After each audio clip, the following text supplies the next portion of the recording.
भूतिया जंगल और भगवान शंकर। अरे, ये मैं कौन से जंगल में आ गया? ये तो भूतिया जंगल लग रहा है। यह पेड़ कितने अजीब अजीब हैं। चारों तरफ चारों तरफ अंधेरा छाया हुआ है। हे भगवान, हे भगवान मेरी रक्षा करना, भगवान भगवान मेरी रक्षा करना। और ये कहकर मटरू आगे बढ़ता जा रहा था। उसने भूतिया जंगल के बारे में काफी सुना था, जिस वजह से वो काफी डर रहा था, क्योंकि एक बार जो भूतिया जंगल में चला जाता है वो वापस लौटकर नहीं आ पाता। वही मटरू को नहीं पता था कि वो भूतिया जंगल में कैसे आया। अभी वो भगवान का नाम लेते हुए चलता ही जा रहा था, तभी अचानक उसे ऐसा लगता है जैसे उसके पीछे से कोई गुजर रहा हो। और यही जानने के लिए जैसे ही मटरू पीछे देखता है तो वहां कोई नहीं होता। लगता है ये मेरा भ्रम है, कोई नहीं।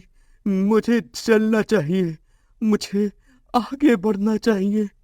और ये कहकर जैसे ही वो आगे देखता है तो वो जोर से चिल्ला उठता है, क्योंकि उसके सामने एक चुड़ैल खड़ी हुई थी। चुड़ैल को देखकर वो पूरी तरह कांपने लगता है।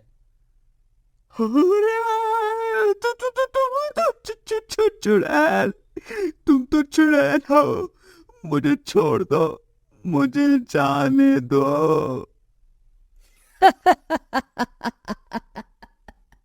ऐसे कैसे जाने दूं? बड़े दिनों के बाद कोई भूतिया जंगल में आया है, ऐसे तो नहीं जाने दूंगी। हे भगवान मेरी रक्षा करो, इस चुड़ैल से मुझे बचा लो भगवान। और ये कहकर मटरू वहां से भागने लगता है। तभी वहां के पेड़ मटरू को पकड़ लेते हैं और वो चुड़ैल उसे मार डालती है। मटरू की चीख से पूरा भूतिया जंगल गूंज उठता है। उसी भूतिया जंगल के पास एक गांव था, जिसके लोग उस भूतिया जंगल से काफी ज्यादा डरा करते थे। उसी गांव में एक गोविंद नाम का आदमी रहता था। वो भगवान शंकर का बहुत ही बड़ा भक्त था, पर वो बहुत ज्यादा परेशान रहता था, क्योंकि उसकी पत्नी बहुत बीमार थी। उसने सभी डॉक्टरों को दिखाया था, पर कहीं भी उसको आराम नहीं मिला था। हे भगवान, मेरी पत्नी क्यों ठीक नहीं हो रही है? हे भोले शंकर, अब आप ही कोई उपाय बताइए ना। तभी उसके घर पर पड़ोस की चाची आती है और वो गोविंद से कहती है, अरे गोविंद, मैं देख रही हूँ तुम्हारी पत्नी काफी दिनों से बीमार है। क्या तुम इसका इलाज नहीं करा रहे हो? करा तो रहा हूं चाची, सभी डॉक्टरों को दिखाकर देख लिया, पर आराम ही नहीं मिल रहा। लगता है इसे भूत बाधा ने जकड़ रखा है। तुम्हें भूतिया जंगल तो पता ही है ना? वहाँ के पेड़ की डाली यदि तुम लाकर अपनी पत्नी को खिला दो तो शायद तुम्हारी पत्नी ठीक हो सकती है। पर चाची, भूतिया जंगल तो बहुत ही खतरनाक है। वहां तो बहुत बड़े बड़े खतरनाक भूत रहते हैं। हाँ, पर अगर तुम्हें अपनी पत्नी सही करनी है तो जाना ही पड़ेगा। यही एक रास्ता है। ये सुनकर गोविंद काफी परेशान होता है। वहीं गोविंद की पत्नी रागिनी ये सब सुन रही थी और वो अपने पति से कहती है, आप भूतिया जंगल मत जाना। चाहे भले ही मैं मर जाऊं, क्योंकि मैं नहीं चाहती कि मेरी वजह से आपको कुछ हो। अरे पगली, ऐसा क्यों कह रही हो? अगर तुझे सही करना है तो वहां जाना तो पड़ेगा ही ना। नहीं नहीं, आप वहाँ नहीं जाओगे।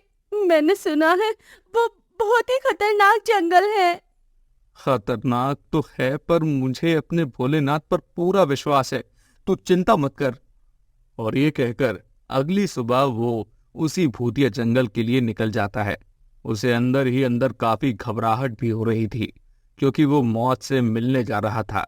जैसे ही वो भूतिया जंगल के अंदर घुसता है, वैसे ही वो भोलेनाथ का नाम लेना शुरू कर देता है।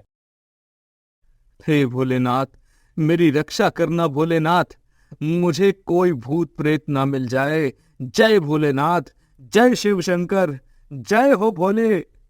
और ये कहकर वो जंगल में काफी दूर चले जाता है और फिर वो अपने आप से कहता है, मुझे यहीं से किसी पेड़ की टहनी तोड़ लेनी चाहिए, क्योंकि उन्होंने यही कहा था कि टहनी तोड़ कर लानी है। और ये कहकर जैसे ही वो टहनी को छूता है, वैसे ही वहां की टहनियां गोविंद को जकड़ लेती हैं और ये देखकर वो बुरी तरह से घबरा जाता है। अरे, ये क्या हो रहा है? ये पेड़ की टहनियां मुझे पकड़ क्यों रही है? तभी वहां चुड़ैल आ जाती है और वो गोविंद से कहती है, तेरी इतनी हिम्मत, तू मेरे पेड़ों को चुराएगा? अरे मैं चुरा नहीं रहा था, मैं तो बस टहनी लेने आया था। अच्छा, तो तू मेरे जंगल के पेड़ों की टहनी लेने आया है? क्या तुझे पता नहीं कि ये कितनी शक्तिशाली हैं? मैं तो बस अपनी पत्नी को ठीक करना चाहता था, इसी वजह से मुझे छोड़ दो, मुझे जाने दो। नहीं, मैं तुझे नहीं जाने दूंगी। अब तो तू मारा जाएगा।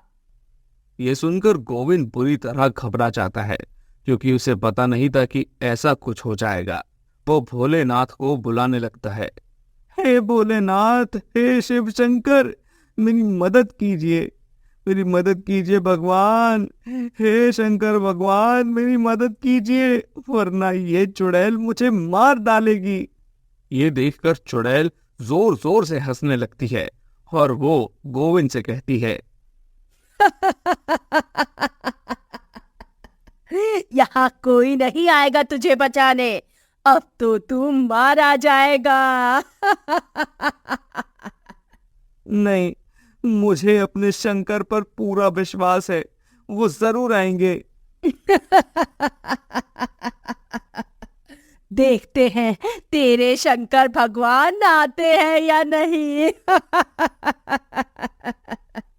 और ये कहकर चुड़ैल जैसे ही गोविंद पर हमला करती है, वैसे ही उसका हमला कोई रोक देता है।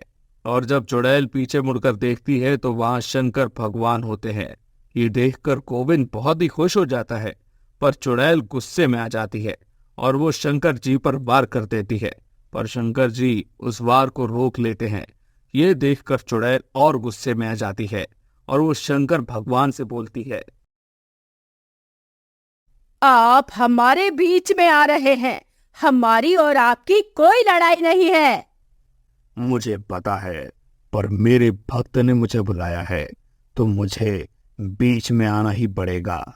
ये सुनकर चुड़ैल शंकर जी पर फिर से वार करती है और इस तरह करते करते चुड़ैल और शंकर जी में काफी देर तक लड़ाई होती रहती है। शंकर जी देखते हैं कि चुड़ैल हार मानने के लिए तैयार ही नहीं थी। इस पर शंकर भगवान अपने त्रिशूल को उठाते हैं और उस चुड़ैल को मार देते हैं, जिससे चुड़ैल मर जाती है। ये देखकर गोविंद बहुत ही खुश होता है और फिर वो उन टहनियों से आजाद हो जाता है। इसके बाद गोविंद शंकर भगवान का धन्यवाद करता है, हे शिव शंकर, आपका बहुत बहुत धन्यवाद। अगर आज आप नहीं होते तो पता नहीं मेरा क्या होता भगवान। आता कैसे नहीं, मेरे भक्त ने जो सच्चे दिल से पुकारा था, मुझे आना ही पड़ा वत्स। और फिर इसके बाद शंकर भगवान वहां से चले जाते हैं और फिर गोविंद अपने घर आ जाता है और फिर वो उसी टहनी को अपनी पत्नी रागिनी को खिला देता है, जिससे उसकी पत्नी सही हो जाती है। और अब गोविंद बहुत ही खुश था, क्योंकि वो भूतिया जंगल से सही सलामत लौट आया था। और ये सब तो शंकर भगवान की वजह से ही हो पाया था।